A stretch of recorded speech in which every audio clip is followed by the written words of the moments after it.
Fascinatingly, the story of how hip-hop happened is actually the story of how innovation has happened in kind of every dimension, every industry you can think of. And it's this thing called cognitive friction. It's the friction between different ideas or different ways of doing something that actually produce a path forward that helps kind of any industry become innovative. I was especially fascinated by the story of the Wu-Tang Clan and how they did this in particular when they got 9 guys, 9 alpha males with big egos together to form a rap group, which on the face of it actually sounds like a terrible idea. They're different styles of rap in this sort of early days of hip hop were kind of all over the map. You know, some were more emotional, others were more lyrical, and they were all very different. And so you can just imagine the conflict that erupts out of this. And then they got in the record studio together and they nearly killed each other. And this was because they were ostensibly enemies and, or at least didn't have a whole lot of trust between them. The main guy who got them together, his name was Robert Diggs, he came up with this very clever plan. Basically, he said, I will make a beat, I'll make a song, and then everyone has to show up and compete for the song. So you show up with your lyrics, with your rhymes, and you get on the microphone, and whoever does the best job, you're on the track, or you're on this part of the track.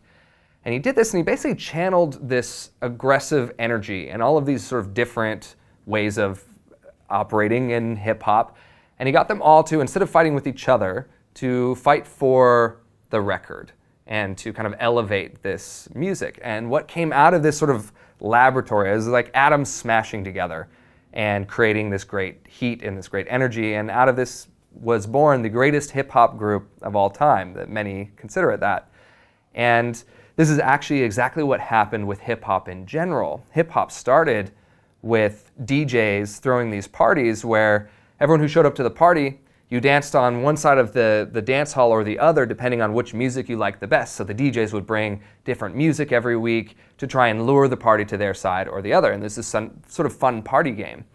And what happened is when the DJs announcers started competing over the best way to sort of drag people to their side of the party, suddenly that turned into a battle where week after week, the announcers, the MCs, would try and come up with more clever things to say, and it eventually turned into this kind of war of words and music, and in fact also a war of dance.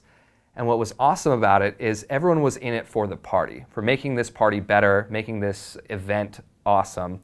And people started bringing tape recorders to record this music that was being invented essentially on the spot because it was so great. And you didn't show up to this party next week after having lost the lyric battle with the same lyrics. You showed up with something different. In fact, all of the DJs started hacking their equipment so they could do more clever things. This is how we invented fader switches and things that are now standard stock for any kind of DJ or any kind of party. They also cracked open their equipment and added more memory when they started doing electronic music so that they could have an edge in this battle. And you know, recently Jay-Z was interviewed by David Letterman about these days, and he said that it was all about making this experience awesome for the people who showed up that night. It wasn't about killing the other guys, even if your lyrics were about making fun of the other guys. It was about providing a great atmosphere. And so this battle elevated this whole thing, and out of it was born hip-hop and R&B and you know all of the music that sort of stemmed from that, and all of the culture that stemmed from that.